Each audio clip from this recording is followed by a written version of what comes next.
Good afternoon, everyone, and welcome to the American Enterprise Institute. I'm Naomi Schaefer-Riley, a resident fellow here specializing in the field of child welfare. I'm sorry we couldn't meet in person, but I don't think we should put off this conversation just because of the current circumstances. I think the situation in child welfare is getting to be more urgent by the day.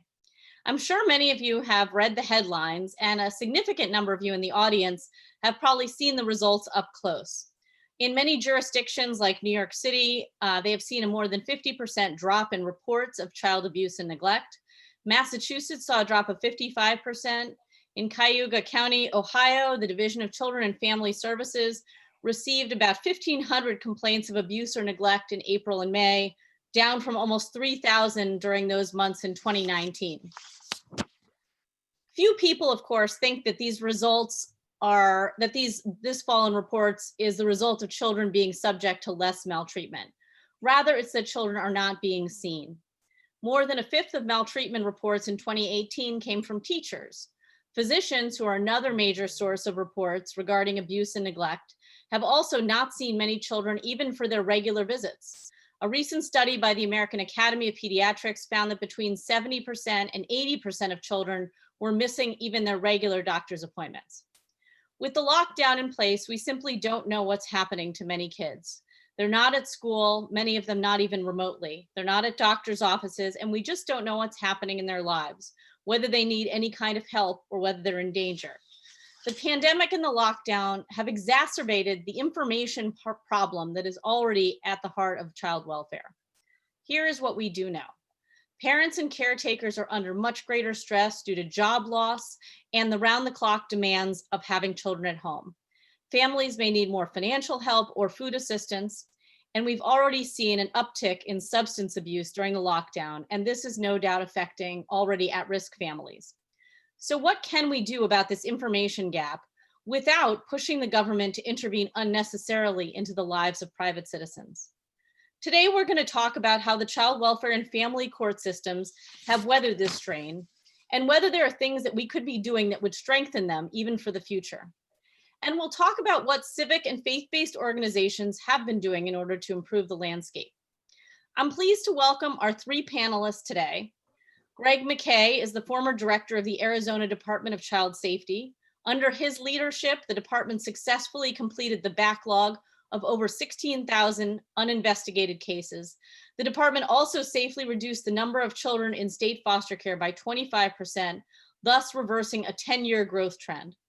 Mr. McKay was also a homicide detective with the Phoenix Police Department for 20 years. Next, we'll hear from Maura Corrigan.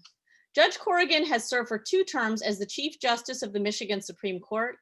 In 2011, she became Michigan's Director of Human Services and has devoted much of her time since stepping down in 2014 to the issue of child welfare. Finally, we're going to turn to Jed Medefine. Jed is the president of the Christian Alliance for Orphans, an umbrella group that represents over 200 foster care and adoption organizations, as well as more than 700 churches doing work in the fields of adoption, foster care, and family preservation.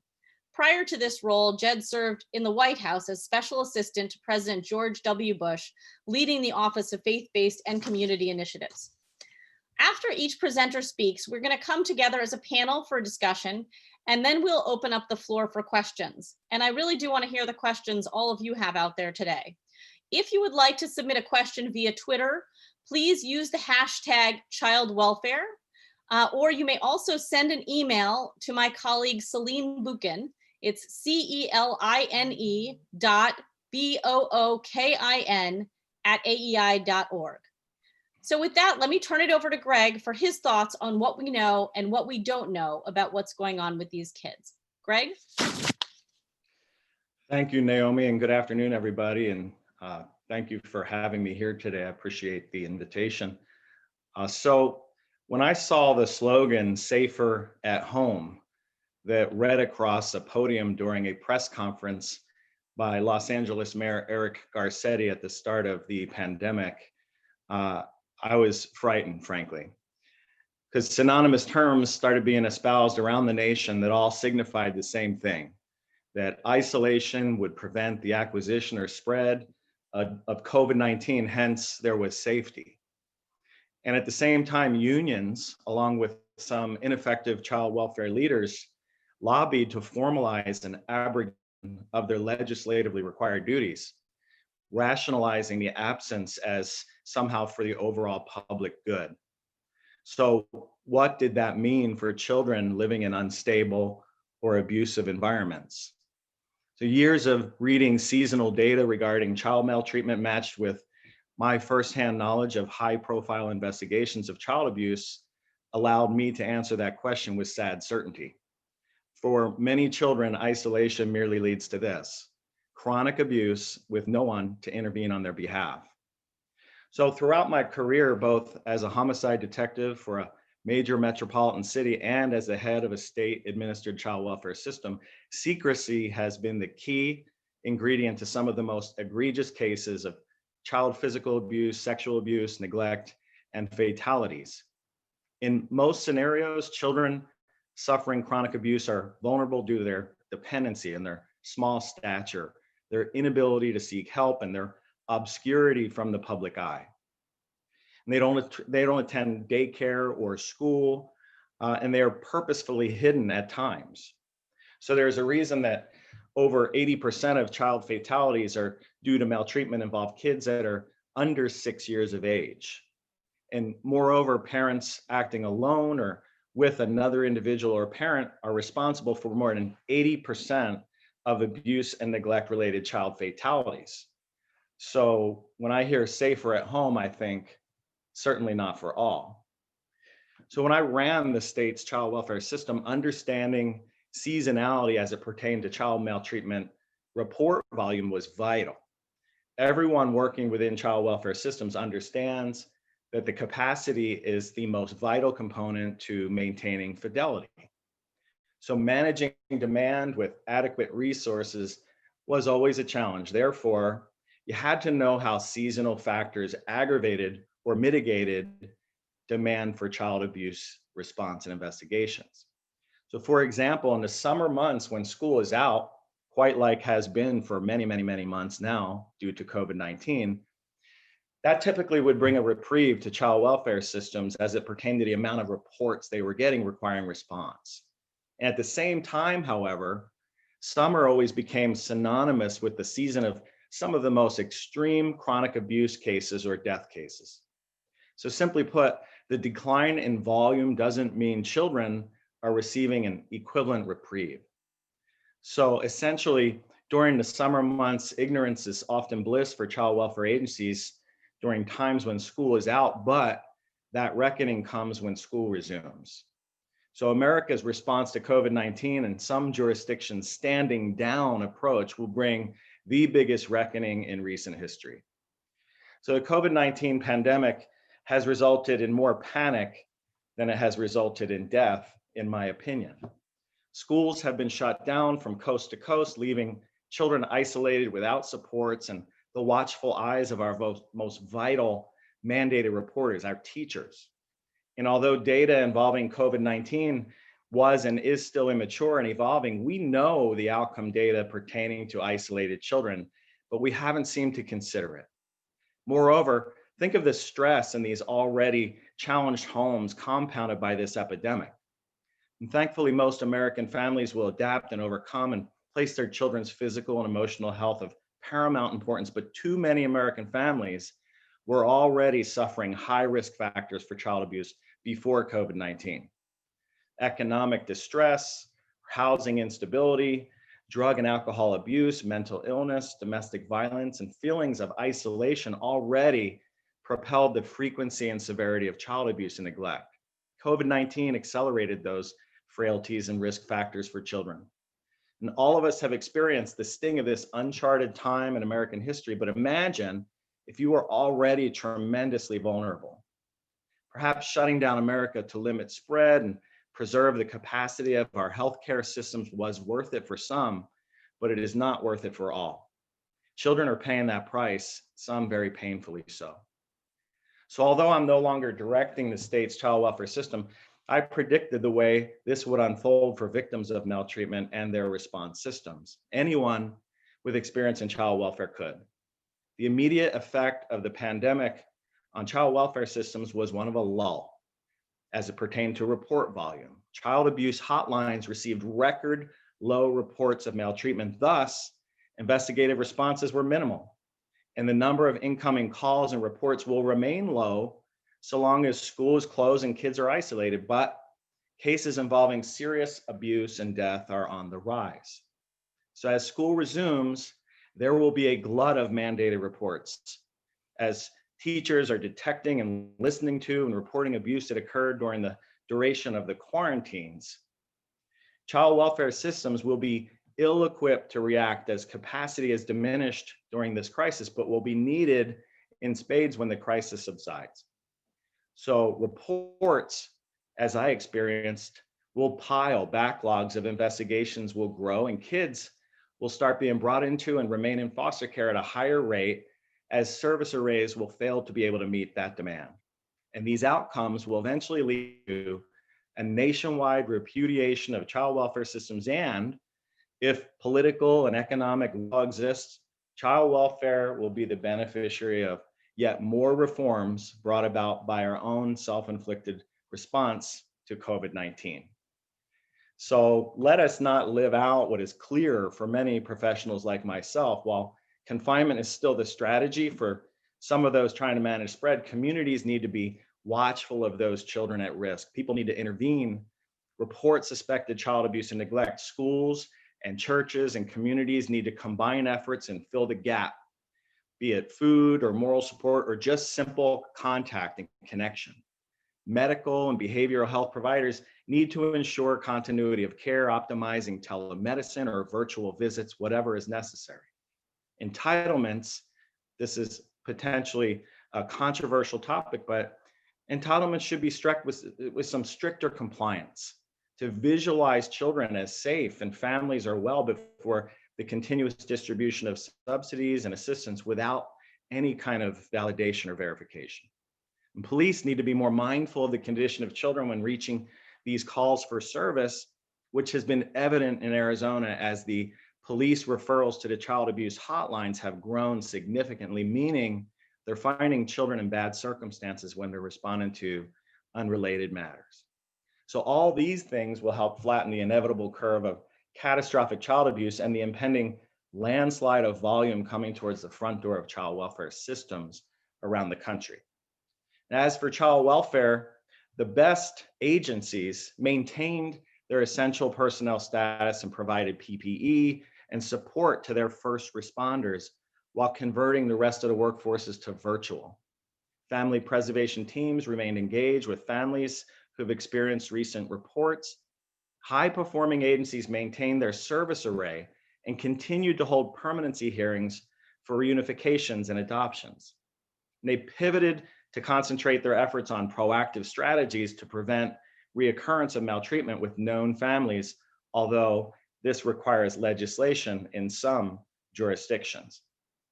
So by no means should any child welfare agency ever abandon their duties, but many have. Not only have children gone abused and undetected, these agencies have been waiting for a green light to re-engage. And this will prove disastrous for their capacity when children return to school. It will be a waterfall event. So as we sit and watch how COVID-19 continues to impact the most significant American cities, many of us have seemingly forgotten about the silent epidemic of child abuse in every one of our own backyards. And American cities have turned a blind eye to unchecked homeless populations and mayhem in our streets as it pertains to mitigating spread. So why have our churches and educational systems been shut down as riots consume our streets and rampant drug abuse and the public health epidemic rages on in the tents lining some of our nation's city sidewalks? So have we become so easily controlled and numb towards the trauma we are creating? And if children in your community are being brutalized during this nationally imposed quarantine, is that acceptable? And are child deaths deemed necessary casualties for the greater good of controlling spread? So those of us who personally experienced child abuse or investigated the remnants of human depravity as I did, think otherwise.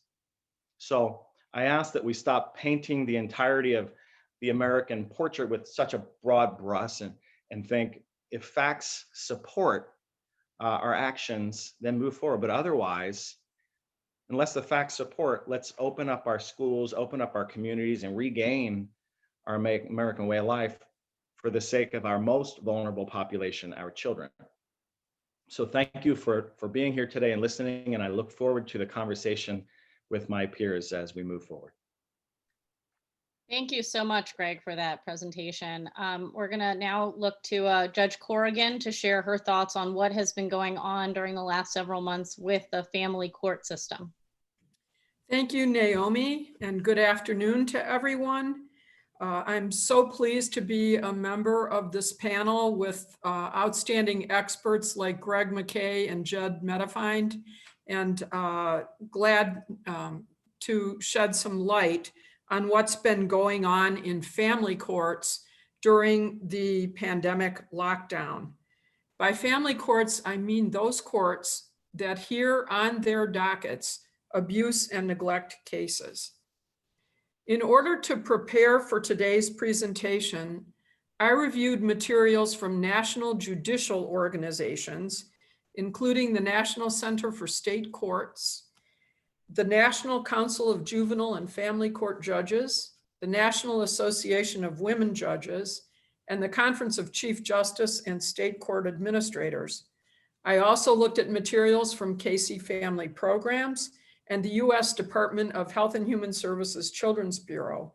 Finally, I conducted phone interviews with judges, court administrators, and state officials in 6 states around the country: Texas, California, Utah, Wisconsin, Ohio, and Michigan.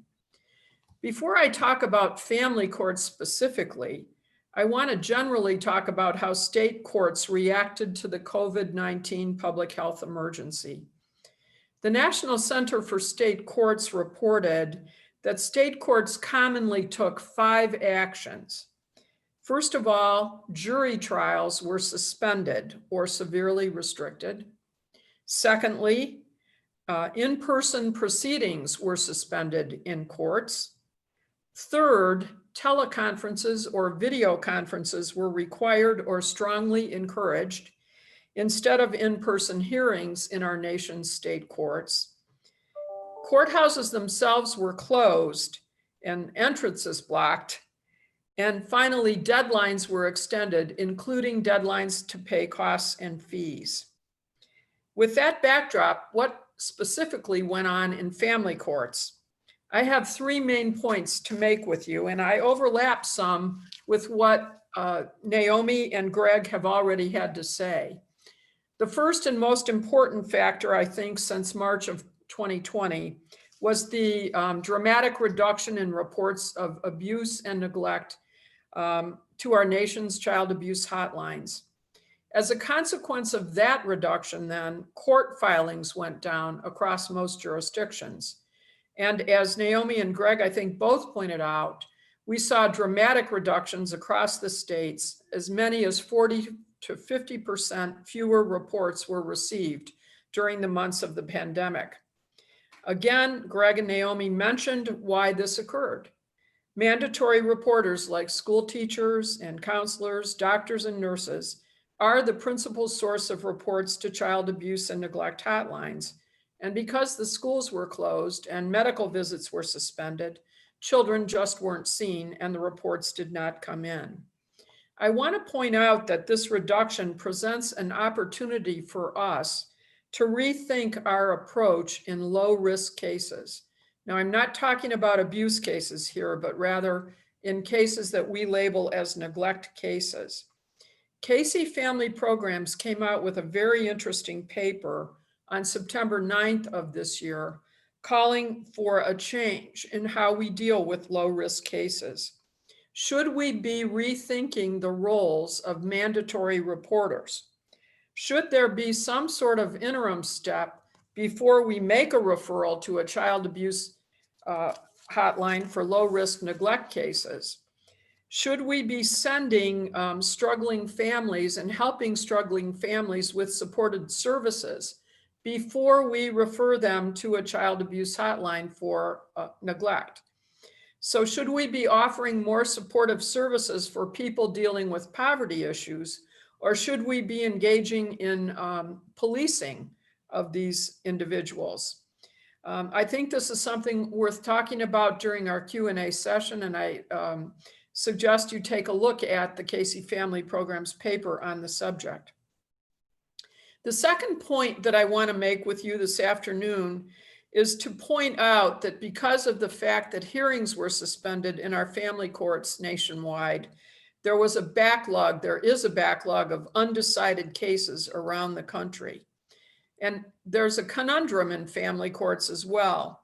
Family courts are unique because of the federal funding that flows to them, unlike other state courts. On March 27th, so quite early on in the pandemic, the Children's Bureau at HHS issued a letter to state court judicial leadership. The bottom line in their letter was that the Children's Bureau is powerless and was powerless to waive the federal statutory time requirements that are tied to federal funding. A failure to meet those requirements would cause a loss of federal funding, particularly Title IV-E funding.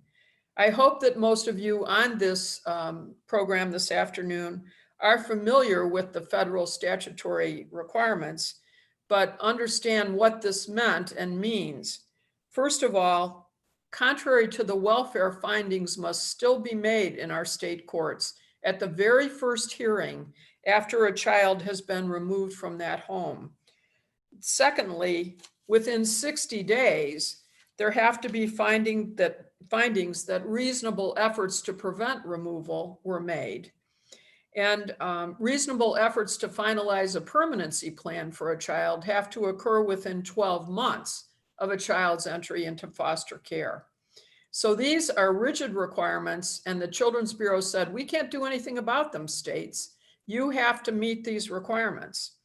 The Children's Bureau also urged judicial leaders to avoid sweeping blanket orders suspending or postponing hearings, and counseled state family courts to use technology to the hilt when in-person hearings were either inappropriate or not possible. So at least in family courts, there are significant challenges because the state Supreme Court might have suspended hearings, but the guidance from the feds, from HHS and the Children's Bureau, warned everyone that the deadlines still mattered and the failure to meet them would lead to loss of federal funding. And that brings me to my third point this afternoon I want to make with you. The third factor affecting our nation's family courts during the lockdown was the rapid shift to virtual hearings.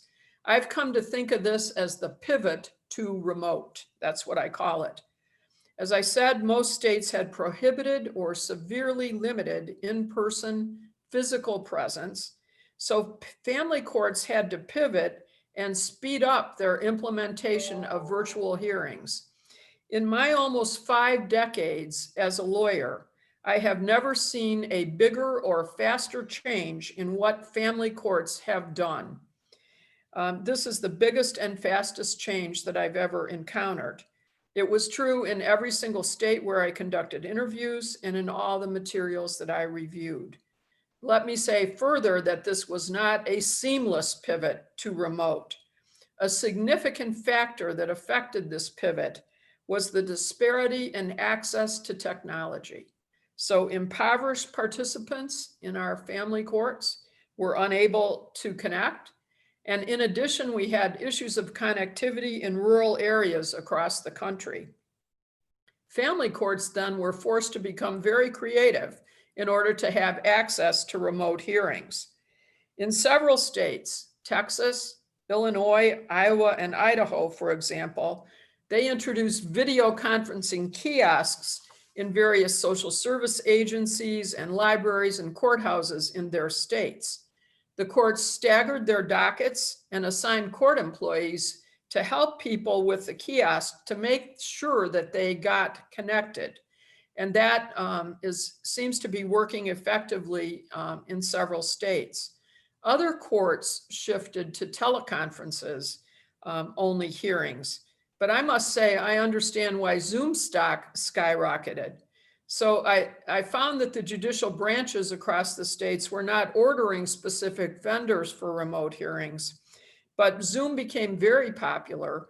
2 states, for example, Wisconsin and Michigan, used their federal court improvement money to purchase more than 1,000 Zoom licenses in each state so that their courts could conduct Zoom remote hearings for family court hearings. An issue in some states that is yet to be resolved, that is being tackled at this point, is the fact that child protective proceedings are confidential. And the public had access in these remote hearings via YouTube, other ways, to family court hearings for the first time. That became a problem in states where the proceedings are confidential. And this is a looming issue, as I say, that as there may be legislative solutions for it, but one that must be tackled in states where confidentiality is mandated by law. Those are the 3 points I wanted to make with you. I want to conclude my formal remarks this afternoon by speaking briefly about the innovations and unexpected benefits that occurred during the last several months, and also about some of the problems that I heard about in my survey. To me, the very most interesting innovation of all is something called a remote jury trial. And I think you can figure out what that means. You're a juror on a case, but you don't have to come to court. You can be in your home and participate as a juror in a trial. That's very important in the life of individuals. For example, in family courts, some states allow a jury trial for a termination of parental rights case. In Milwaukee County in Wisconsin, they are conducting remote jury trials for termination of parental rights cases. Again, this is an extremely innovative change in how we're proceeding in the United States, and one I never thought that I would live to see. Some of the other advantages that occurred during the pivot to remote include these. Improved service delivery. For example, group or individual therapy sessions being conducted via video conference, caseworker visits, parent education classes were being conducted on video. And here's some other additional benefits that occurred. Many states reported that children's participation in the hearings was better when it was done remotely than if a child was live in court. You can imagine why that would be. Children are used to being on their phones, they're used to remote settings, and they aren't frightened in the same way that they would be in an in-court appearance. Furthermore, there was better participation by parents in hearings, in remote hearings, than there was in-person hearings in court. And finally, there was a huge improvement in parental visitations by using remote hearings.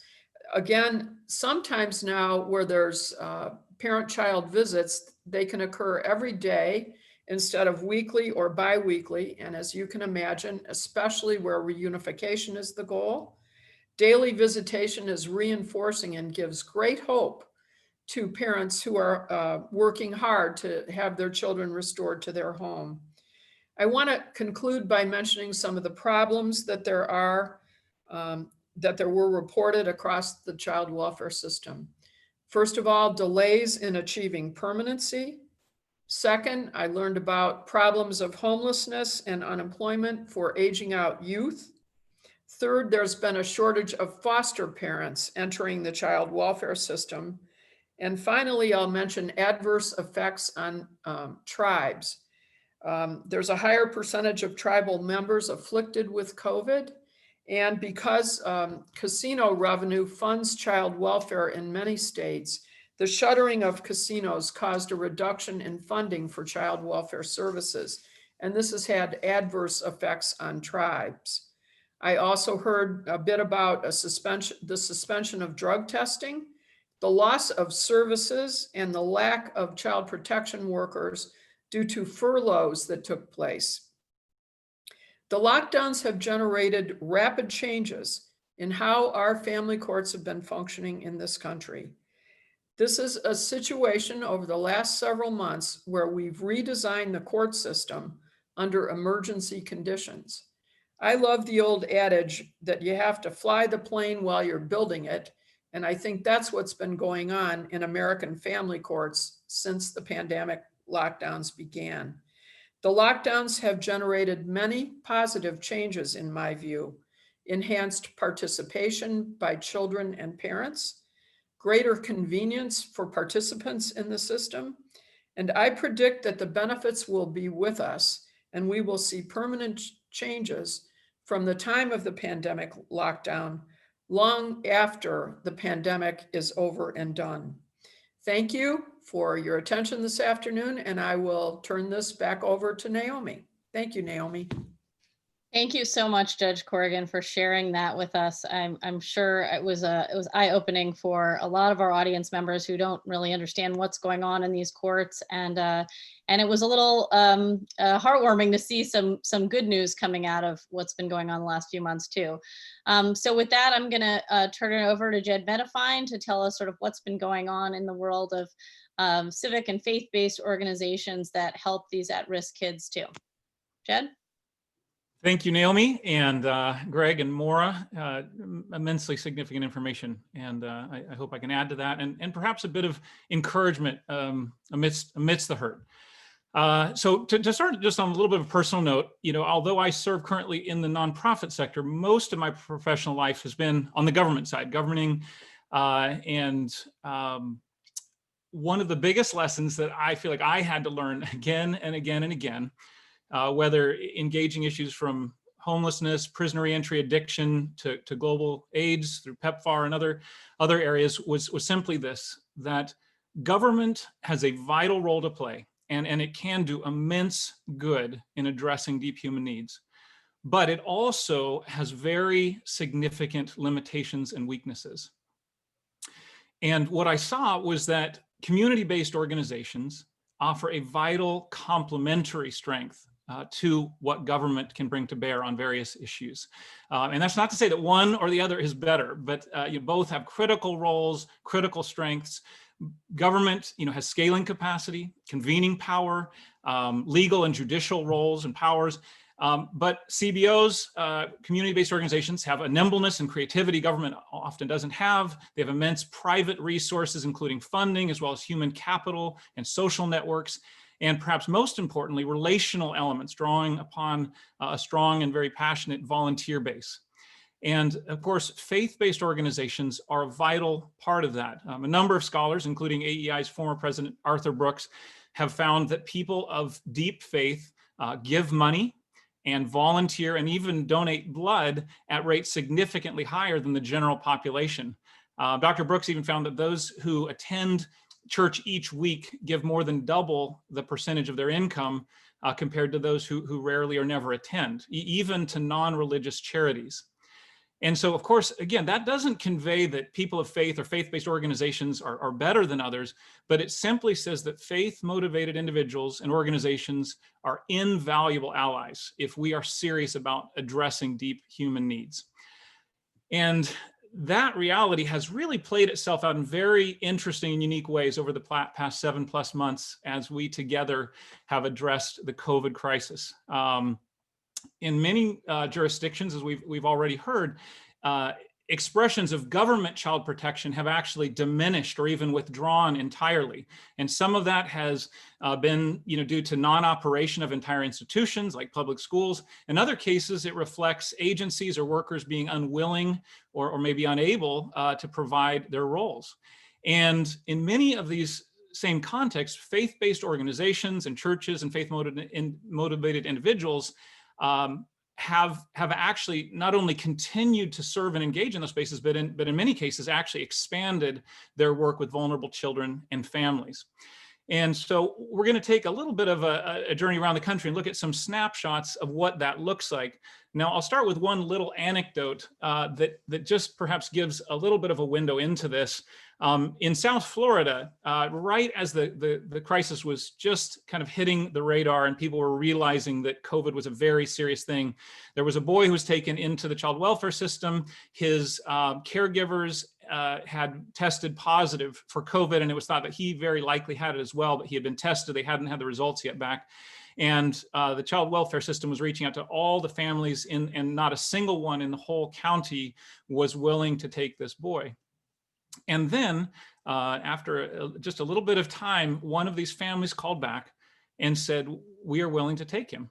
Even though they already had several biological children in their home, they were willing to bring this very real risk into their home. And what they shared was that the prior week, as part of their church, their pastor had shared a message on the fact that their faith called them not to run from hard things, but rather, quote, run toward the crisis. And that is what they chose to do in the middle of that. And you know, I would note that this willingness to serve despite severe health risks is literally something that goes back 2,000 years in the Christian tradition. One feature of the ancient world were plagues that would sweep through empires periodically. That was very much the case in the Roman Empire. And the early Christian church, although they were at times a very persecuted minority in that empire, earned a reputation for when everyone else would flee the cities and abandon people, even friends and relatives who had symptoms of a disease. They would be caregivers. They would head in to those needs. One historian, Rodney Stark, a sociologist, has actually found that death rates in cities in Rome with active Christian communities would see death rates sometimes as low as half of that as other cities. And so essentially just what we see is that same ethic of going into need rather than away has been reflected in many parts of the United States and frankly, globally as well, over these past 7 months. So a few little snapshots of that. One, I talked in preparation for this with the CEO of an organization in Georgia called FaithBridge. They're a foster care agency. They do a lot of recruiting, placement, support for families, both biological as well as foster and adoptive families. They had 124 church recruiting events planned for 2020. And of course, they have not been able to do a single one of those. But in pivoting, they became the first agency in Georgia to be certified to do remote family training. And in that, they have actually seen a 60% increase in the number of families trained Q2 2020 versus Q2 2019. They have also seen the number of children they're serving increase by 20% over 2019 numbers. And another interesting fact of that is that although they have had 0 fundraising events this year, they have seen their funding rise by 20% as well. And so it's clear that the base of support, volunteers, service, as well as funding has actually grown this year. One other statistic I'd mention about their work is that this year they have seen the best what they call the positive departure rate ever, which is, it's positive departure from the system is either reunification or adoption. The state average in Georgia is, I think, in the neighborhood of 60%. Their positive departure rate was 93% this year thus far.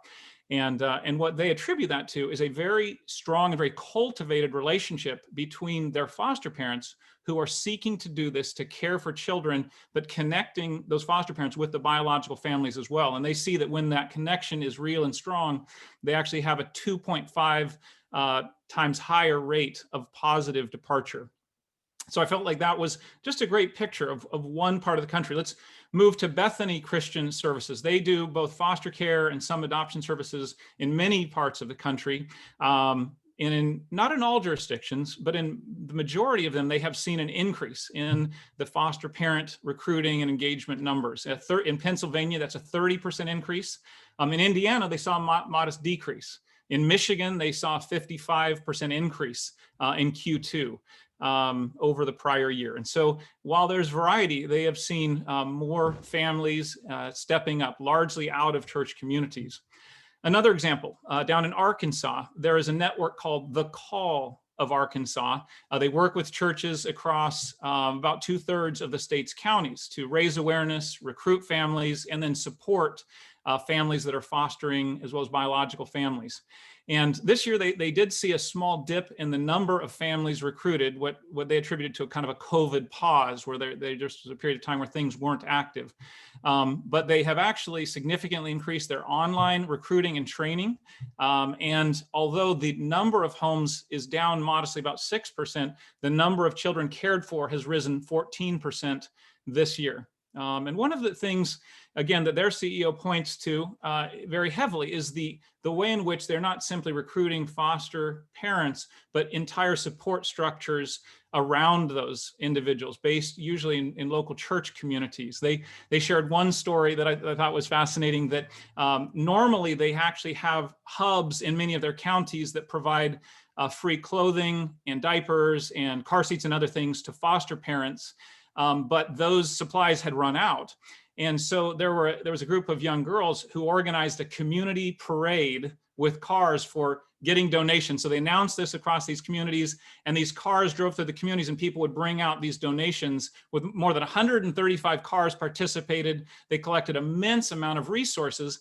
And then what they did is they allowed the foster parents, adoptive parents, and biological parents to actually request what they needed online, and those things would be delivered to those homes along with dinners and groceries and other things. And I think it'd be important to say the key point is not that those material goods were essential, because there'd be other ways to get those material goods, but rather the feeling that we are not in this alone. Any of you who've been a foster parent, I have, that feeling that there are people wrapping around you in that journey is huge. And so that's why, the call puts so much emphasis on that. And to date, they are providing 60% of non-kin foster placements in the state of Arkansas. So this is not just an anecdote. This is real data with real impact on real systems. And all of that virtually with no public funding, and most all of what they're doing. Another example, Care Portal. This is kind of a different image, but Care Portal is an organization that provides technology that essentially allows the public child welfare system to post needs, usually of biological families and kinship families, and sometimes of foster families. And then local church communities can see those needs and seek to meet them. And one of the stories they shared with me, that in Cincinnati, there was a single father who had lost his children to the system. He had received them back. They had been returned to him, but then he was on the edge of disintegration again. He'd lost his job to COVID, was not doing well. And his social worker entered into this Care Portal system some of his prime needs, one of which was beds for all of the children, actually. And the response was almost immediate. One church had bed frames and bedding and storage. Another church, their men's group, offered to connect with the family, bring the beds, help build them at the home. And some of those men remained in relationship with that father. And to this day, those kids are back with their father. And that father continues to walk in relationship with those men from that men's organization. And of course, again, that's a beautiful anecdote. But speaking in the realm of data, since 2015, Care Portal has helped meet the needs of 58,000 children, or more accurately, families that are serving and caring for 58,000 children, most of those biological families, as well as some kinship placements and foster care. And in this year, even amidst lockdowns, Care Portal saw 52% increase in the services they were able to provide. So, I'll just mention one other example, because those are all examples of agencies, nonprofit organizations, but individual churches themselves have played a very significant role in this, and play an increasing role in local child welfare systems around the country, even before COVID. But during the crisis, even though they have not been able to meet in person, they have, in many cases, continued to provide, and in some cases even expanded, a variety of services and support for families, biological families, kinship families, foster families, and otherwise. One church that I interacted with in preparation for this is North Point Church. They're a very, very large church, but they have, for many years, had a very vibrant, active foster care ministry where they recruit, train families, and then support them in that journey. And they've shifted many of their services now to online training and recruitment. They noted to me that they've seen a little bit of an uptick in disruptions, likely due to some of the education issues and lockdown stress, but that their disruption rate of foster families is dramatically lower than the state average. And like with the agencies I mentioned, a big part of that vision is that there is a wraparound support for each one of those families in their church. And so here's the stats for 2020. They had more than 500 people in their church community involved in various ways, 115 different foster families, 38 respite families, 150 children hosted in the homes provided by these church members. And all of those numbers are up about 15% over last year. And so in all of those pictures, whether it's an agency, whether it's a technology that matches communities and in the child welfare system, or individual churches that are supporting and wrapping around adoptive and foster and biological families, we're seeing not just a willingness to continue to serve amidst risk, but actually an increase in those things. And the point in all of that, certainly, once again, not that faith-based organizations or community-based organizations can meet the need alone, but rather that they are invaluable allies in any serious effort to address deep human need, and especially in times of crisis. Thanks so much, Jed, for sharing those anecdotes with us, as well as the data, which is also very important. I wanted to sort of now open it up to all of our panelists. One theme that seems to have come out from all of your presentations is the idea of people who are serving in this role, whether they are investigators or mandated reporters or court personnel, or even folks working for nonprofit groups, of the idea of these people as first responders. That we have had parades, and not parades, but we've clapped for first responders a lot over the last few months, and most of the time we mean doctors and firefighters and police officers and other people on the front lines. But I don't think that we've really sort of fully embraced the idea of child welfare folks as first responders, and this is a topic that Greg really brought to my attention when I first met him a couple of years ago. And I was wondering if any of you sort of think we will have a different understanding of the people who do this work once we hopefully soon emerge from this particular crisis. And make sure you unmute yourself. I could talk to that a little bit, Naomi. Thank you. But yeah, I mean, in my work running the system, I mean, I came from a traditional first responder type of role in law enforcement, and then moved over into the child welfare system and found that system is responding to the majority of reports of maltreatment. Police are only called if it's involving a felony criminal conduct type of event. So people don't realize that they're the first line of defense.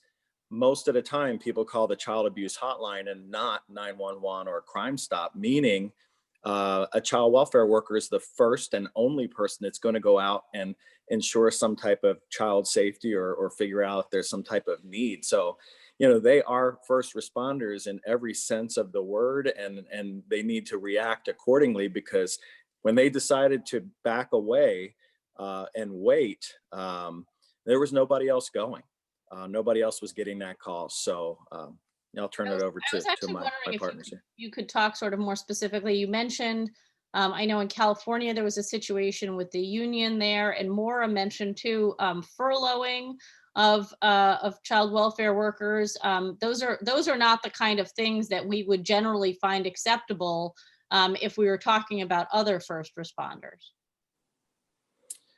I mean, yeah, of course. I mean, I was stupefied to see unions coming out and almost working in conjunction with the agencies to prohibit a response for child safety.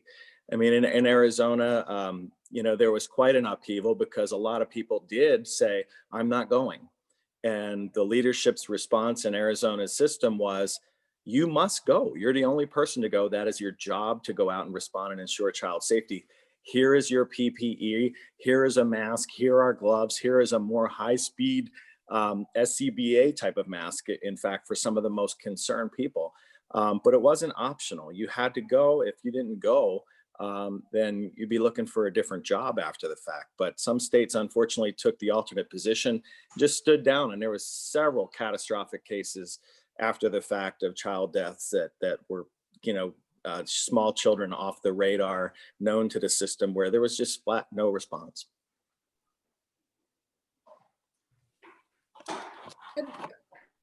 You know, it strikes me. Oh, go ahead, Maura. I'll go after you.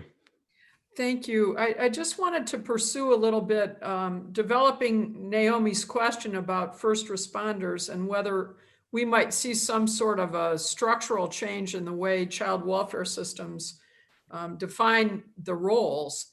I wonder about this idea of trying to shift low-risk cases, low-risk neglect cases out, especially cases that are tied to poverty, and have the first responder role in more significant neglect cases and also in abuse cases, have that be accepted as what we do in child welfare.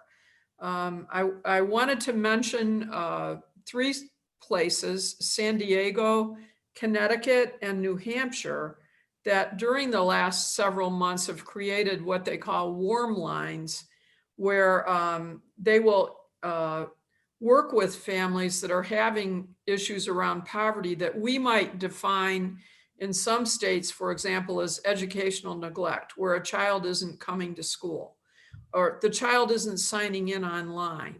Should that be defined as neglect in the first place? Should someone not be trying to figure out why that child isn't signing in without turning it into a neglect issue for the child welfare system, but rather look at supportive services? For example, if there's an English as a second language problem, if the tablet that was issued to the child doesn't work right, et cetera. Should there be some interim solution like at least 3 jurisdictions are experimenting with right now? And can we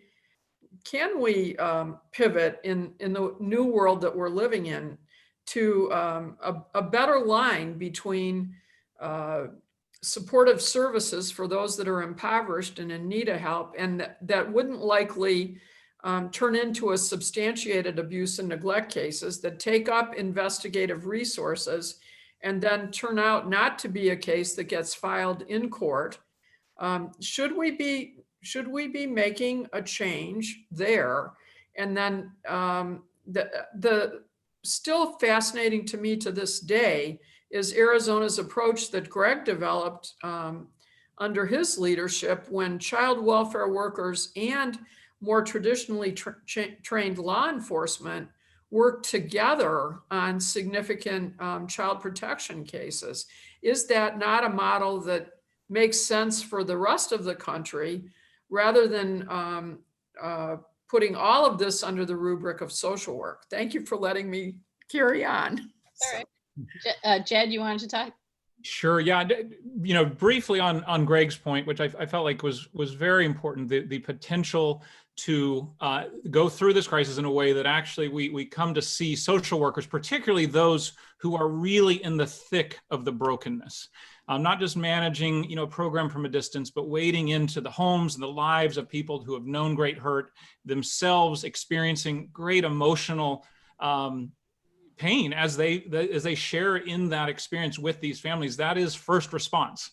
That is first response every bit as much as any other application of that word. And I think that it is worth taking note that we as a society failed to communicate that message and the honor that comes with that title to frontline social workers prior to this crisis largely.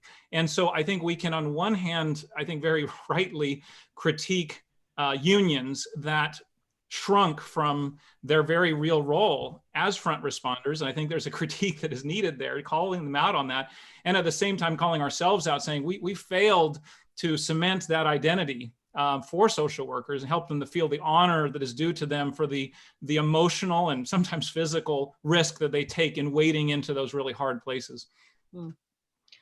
I wanted to ask all 3 of you to think about what's going on in the realm of substance abuse. We have seen a large uptick in overdoses and in the amount of substance abuse around the country.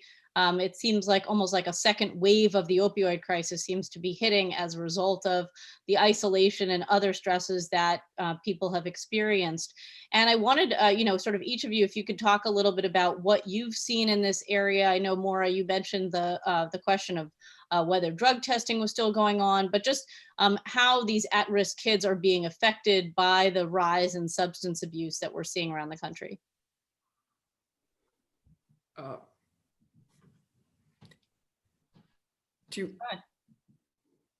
I'll chime in here to attempt to answer your question. Certainly, one of the things that judges that I spoke to were concerned about was the absence of drug testing going on, and cases where the case was suspended or delayed and no drug testing was going on, obviously would bar reunification in those cases, because if the parent had succeeded in not using, would be prevented from having the child be reunified. So the lack of drug testing in these cases is significant around the country. It's a problem that the system is having to cope with.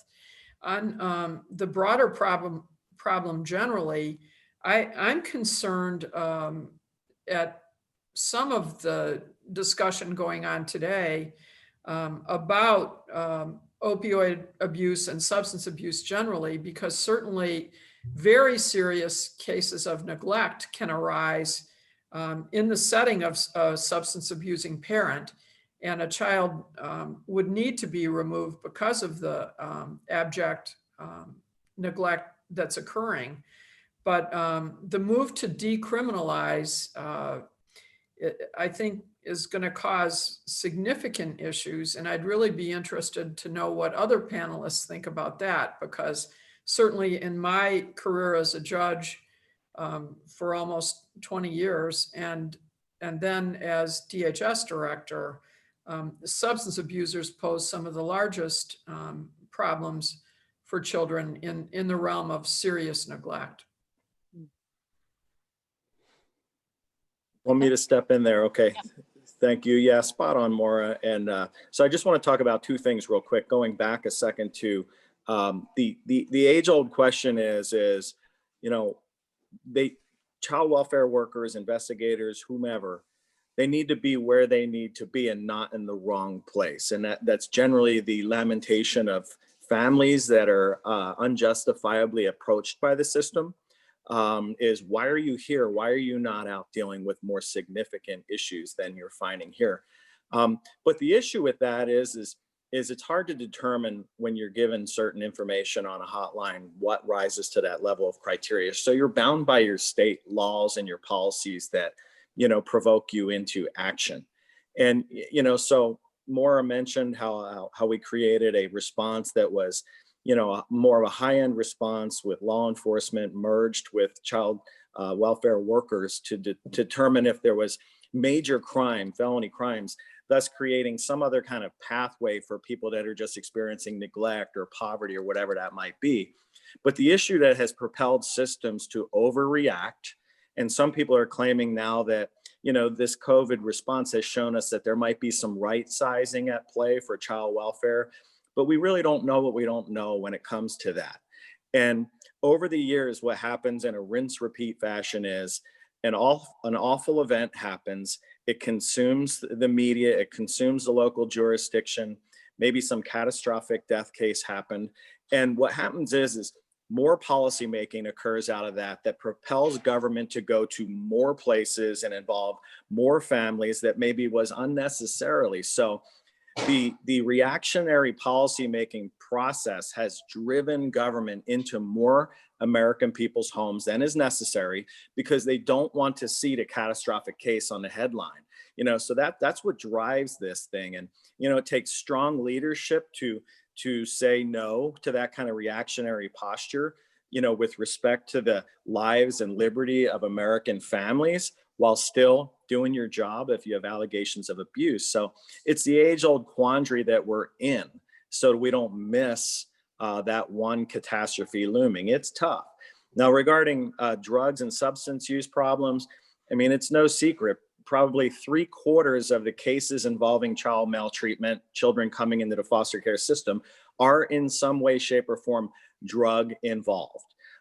So, I mean, that's a problem. That is what's saturating the systems, and legalization is just frightening. I mean, you know, I used to always say, whether I was in my old capacity or my new capacity, if drugs and alcohol vanished tomorrow, I'd be jobless, and I guess I'd be happy about that. But the fact of the matter is that especially some substances obviously provoke some extreme abusive behavior, while other substances, you know, expose some very, very neglectful behaviors depending on the drug. All bad, in my opinion. I'll give it over to Jed. Yeah, well, the tremendous perspective, both of you. I think I would just affirm that, and just note that, you know, child welfare, of course, is never an island, right? It is continually operating in the broader context of a culture and society. And many scholars, including some wonderful voices at AEI, have noted the dramatic increase in deaths of despair in our culture. Suicides, overdoses, opioids playing a major role in those things. And these, you know, in some cases, death of despair is a very kind of the far end, the extreme result. But shy of that, of course, there are many perhaps slightly more subtle and often unseen indicators of tragedies of despair that result in, as you were saying, Maura, severe cases of neglect as a result of opioid abuse and other you know, abuse as well as other things. And so I think one thing that I would just particularly note on that point is that when we're talking about despair, when we're talking about addiction, the solutions for those things are not going to be provided by government alone. I mean, government can provide some very important things, both on a, you know, policy, a legal framework, diversion programs that can sometimes support certain medical interventions for addiction and other things, but and mental health services. Those things can be very, very important. But when we're talking about these very, very deep human issues that are driving this, there is something more that is needed. And, you know, without going deeply into that, I would propose that the community-based organizations, faith-based organizations that provide the relationships that had in many ways been absent before and been, I think, a key, you know, precipitator of the despair, providing those communities, providing the support, the neighbor who comes by and checks on you, the phone call that when you're feeling low picks you up, all of those things are critical too. Government can play a part, but these community-based, faith-based organizations are invaluable and vital too. Yeah, I wanted to sort of get into the question of kind of the long-term relationships that, you know, could be built here, or you know, or have been built, and maybe that's helping now, but the isolation that people are experiencing. On the question of the kind of who we are looking at, who we're kind of trying to uncover what's going on behind the scenes. I wonder whether there are sort of some things that we could do. I think Greg mentioned early that, you know, some of this might have to be done legislatively, but, you know, if our child welfare systems, you know, operated in a kind of intelligent way, you know, I think Tennessee had like originally proposed some plan where we basically knock on the door of every school-age child, you know, to find out how they're doing. You know, not only does that seem like an intrusion, but it also seems like a big waste of resources. So, you know, kind of a more targeted program. One researcher I talked to raised the possibility of going to visit homes where they've had a closed case within the last 6 months, because we know children are at a high risk of being re-victimized if we've already found a substantiated allegation there. Another person mentioned the possibility of, you know, what are we doing when people are released from prison, you know, which has been happening more lately. You know, do we know that these men are not going into homes that, you know, where there are vulnerable children? And that could be a problem. I mean, what are we doing with the data that we have, and how can we use it better in order to understand? And I think that there are some civic faith-based organizations that are doing this too. What can we do with the data in order to make our efforts more effective and also more targeted, so they're not so intrusive?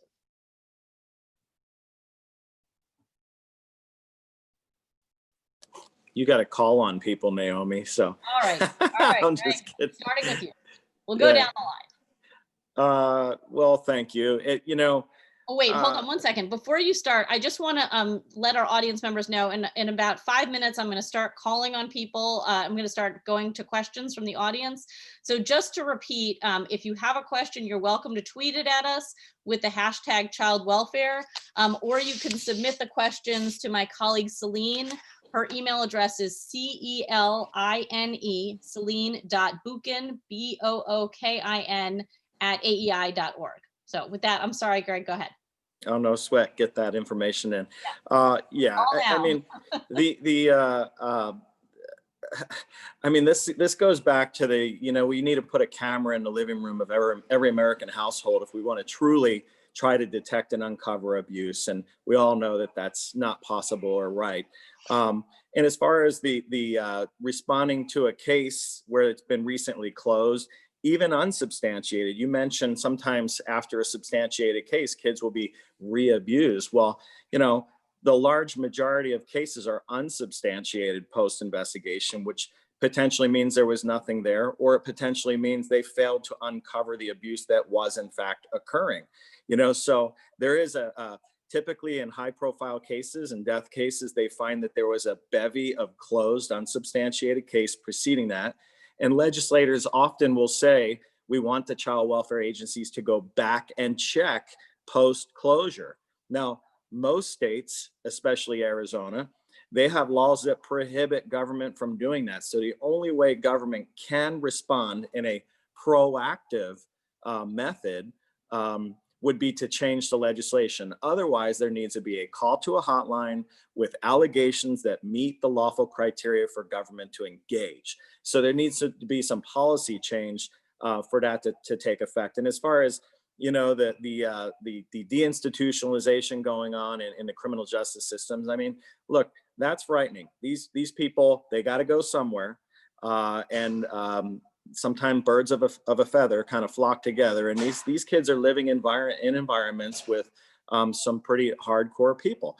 There's no way to flag that household and say, were you convicted of a crime and you're living in this house with this child? There's no law that prohibits that, but it is a high risk type of setting, so it's again age old. I mean, how much public policy do we want to drive to prevent catastrophic outcomes at the expense of people's liberty?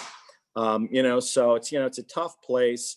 I think it's really, I got to thank my peers here.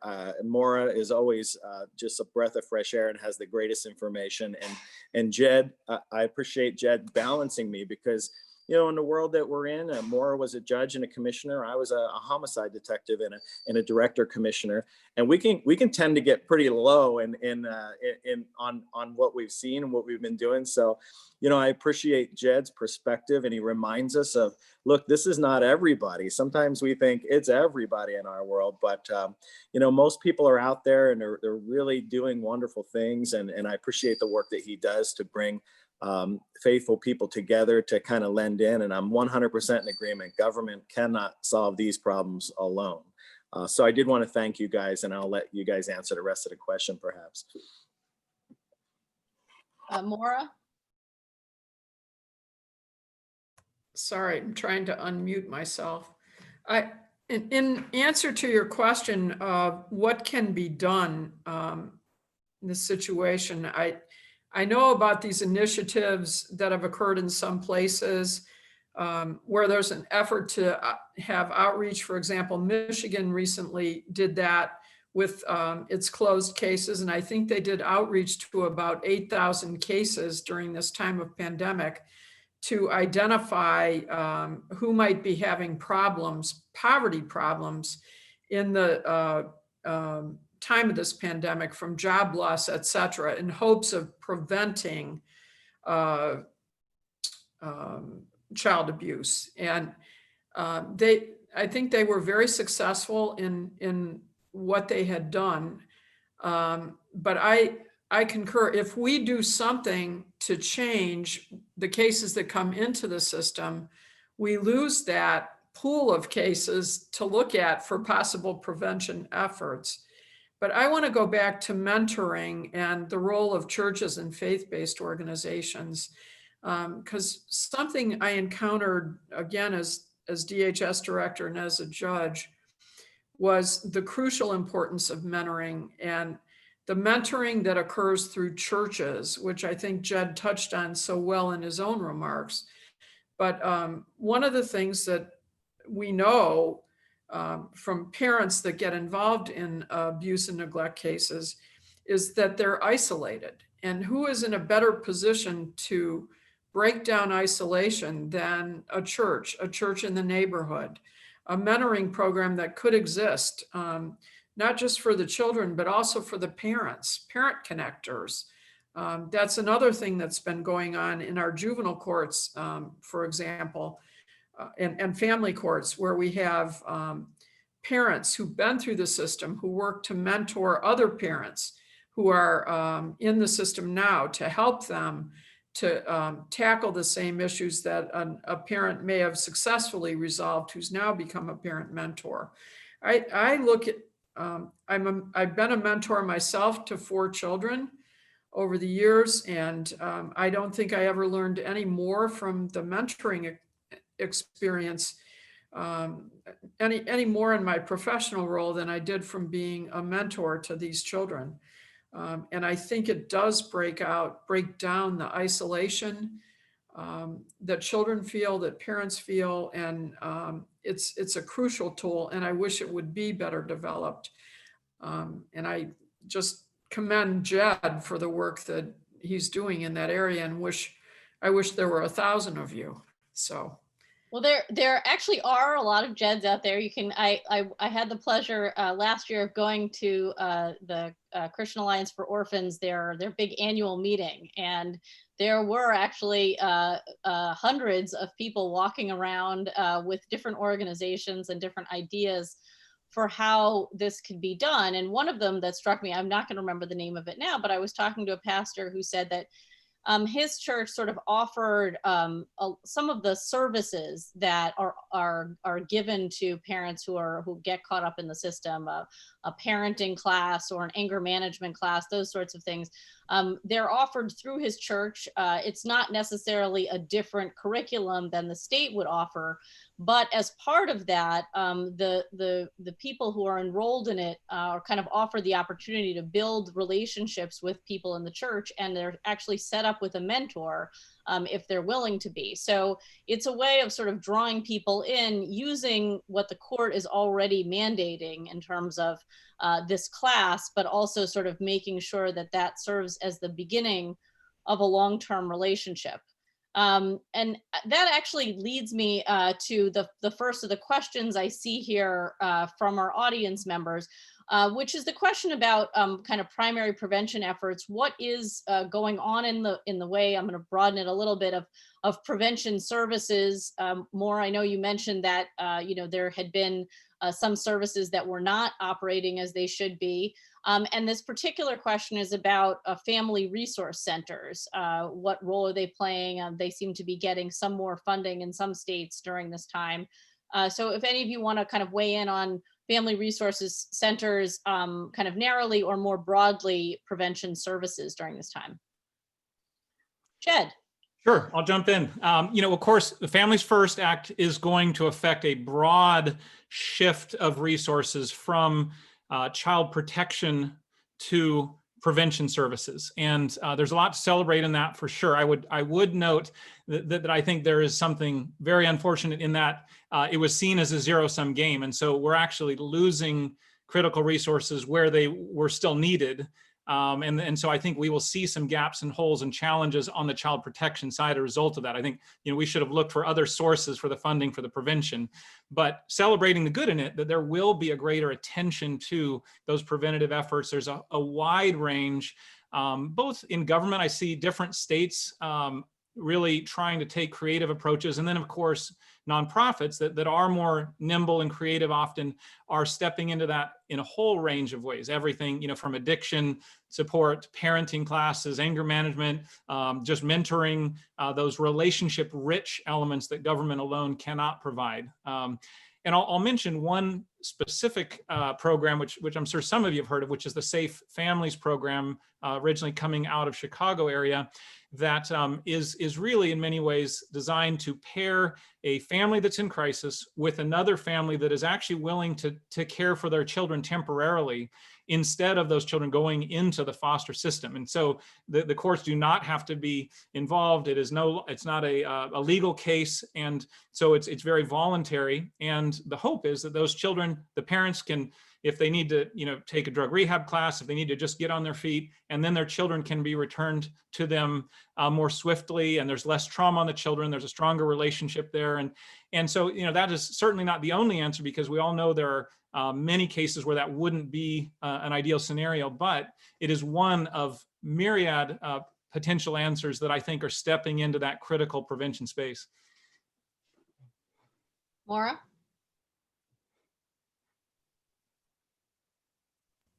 Are you Sorry. muted? There you go. You're muted still. Okay. There you go. I have some familiarity with the Families First Prevention Act, but I was not aware, as the questioner had asked, are you aware that numerous states, including Alabama, California, Utah, and Vermont, have significantly increased funding for family resource centers this year to ensure that families are supported at this critical time with parenting support and access to resources? I wasn't specifically aware of the increased funding in those states that the questioner has mentioned, but I believe that the change that we've had in this country to promote prevention efforts more broadly and to discontinue brick and mortar payments for maintenance of children in foster care is a sound effort. And what I hope occurs in the coming months and years as Families First rolls out is that we really test what's going on in the prevention area to find what works, and that we are testing it so that there's evidence-based solutions that can be shared around the country. Because I think that's been part of the problem with past prevention efforts that I've witnessed is, we will allocate funding for prevention efforts or have allocated them in the past, but I think you've muted again. sorry, it's unclear that there's been any real affirmative effect on the prevention in the local community. So I'm hoping that we go there in the future. I just want to encourage people one more time, if they want to submit questions, again, to tweet them with the hashtag child welfare, or to submit them to my colleague Celine Buchan at celinebuchan@aei.org. I wanted to go back to something you talked about originally, Maura, which was the question of timelines for kids who are in the system. And this is a complaint that you hear from biological parents, from foster parents, from anyone who has involvement in the system about how slow it seems to operate. And that it doesn't seem to operate on a timeline that is appropriate for children. You can't, putting off a hearing for 6 months for a child who's only 3, that's a significant chunk of their lives, and it means something different for adults than it does for kids. What do you think the impact of COVID is going to be, and the lockdown is going to be on timelines? You had this letter from the Children's Bureau saying, you still need to be enforcing these. Of course, there's a lot of evidence that the states have not been enforcing them much to begin with, and have not suffered many consequences for that. Do you see all of the addition of this virtual technology as a way of speeding up the timelines? What do you think is the long-term impact here?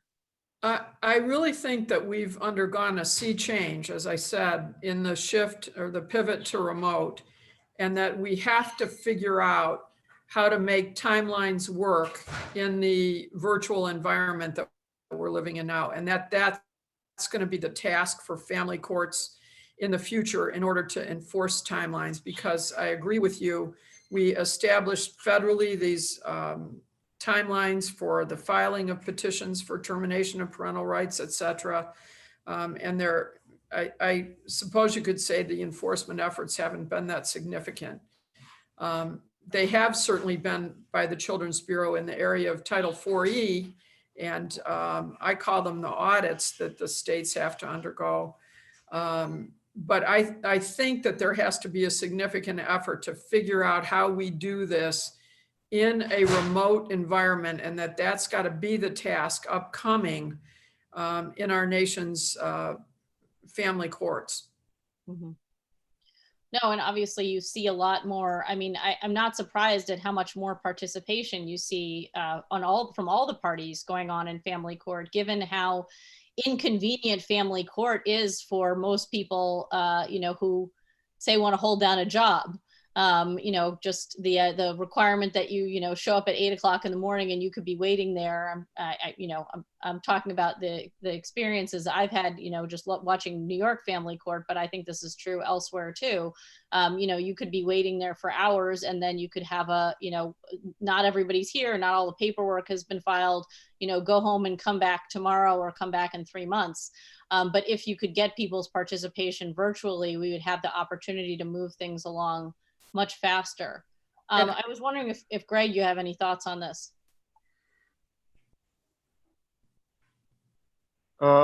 Yeah, I mean, I think the pandemic and the going virtual really forced a lot of kind of governments and court systems without readiness to get ready.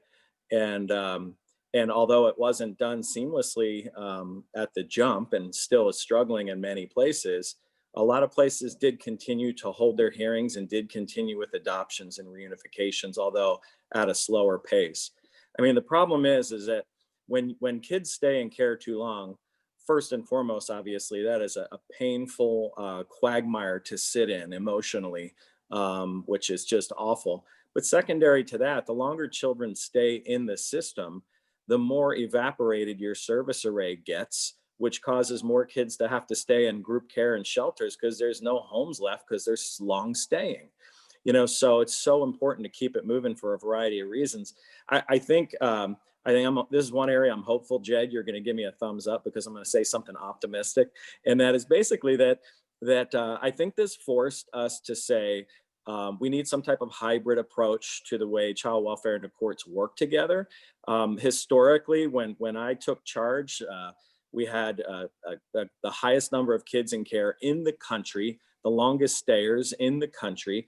And the response of the courts were, well, we don't have enough judges. We don't have enough courtrooms. I don't know what to tell you. And the answer should have been, look, you can have certain hearings expedited in person, severance hearings. The major hearings that are really pivotal need to happen sooner rather than later in person, while moving many of these other kind of collateral hearings to a virtual environment where people can make it. I mean, the number one complaint of people were, well, I can't make it to court at 10 o'clock in the morning and then sit in the hallway for 3.5 hours while the lawyers talk. So I think this is going to force us to, adapt to the technology. And I think Judge Corrigan would agree that many hearings can be done virtually while opening up the doors to quickly expedite these major hearings for permanency. I think that a lot of the organizations that are doing this recruitment and training and support for foster families, we're already on this trajectory. It's kind of interesting. Like if you talk to them, like why was the call so successful? Why was Project 127 so successful in Colorado? I mean, they said, look, well, the first thing we did is we started holding our trainings at times that people could make it. And we decided, not to hold it 2 hours away and not to wait, 4 months to do it until we had the right number of people. So, what the faith-based and the sort of other non-governmental organizations were doing was they were already doing the kind of customer service that the government programs were not doing here.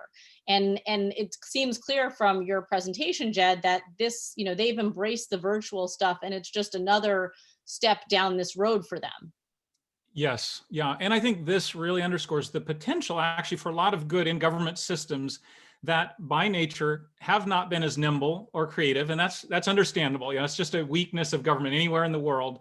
And yet there is immense potential for benefit, as Greg was mentioned, some of which are positive examples that Maura was describing. We've already seen that forced by crisis, but I think there's a lot more potential going forward.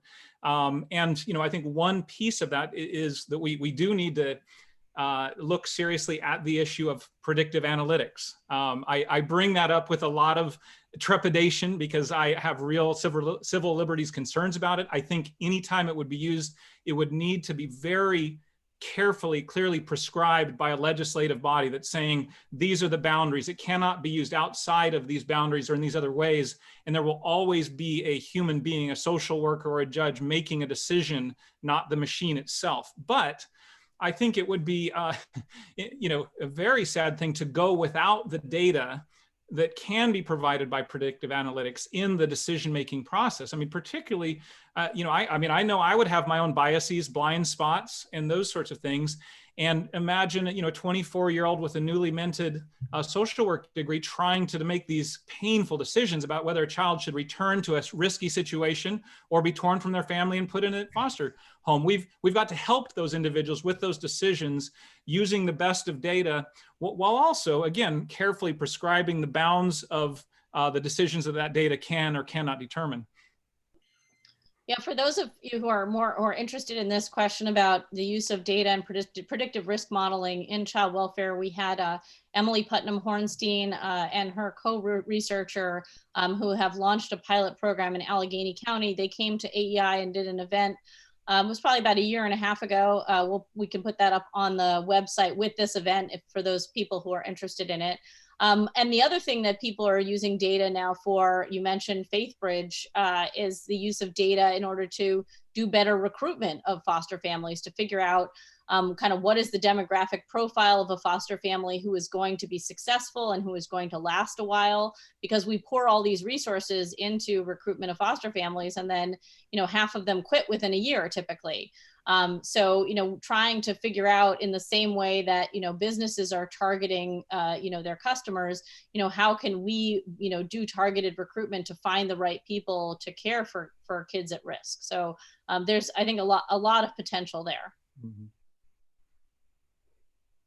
I don't see any other questions coming from our audience. So I think with that, like I said, I would encourage you all. We have other resources on our website about child welfare generally, and also about what's going on during this particular time. But I just wanted to thank our panelists for being with us today. I think I certainly learned a lot, and I'm sure our audience did too. So thanks again. Thank you.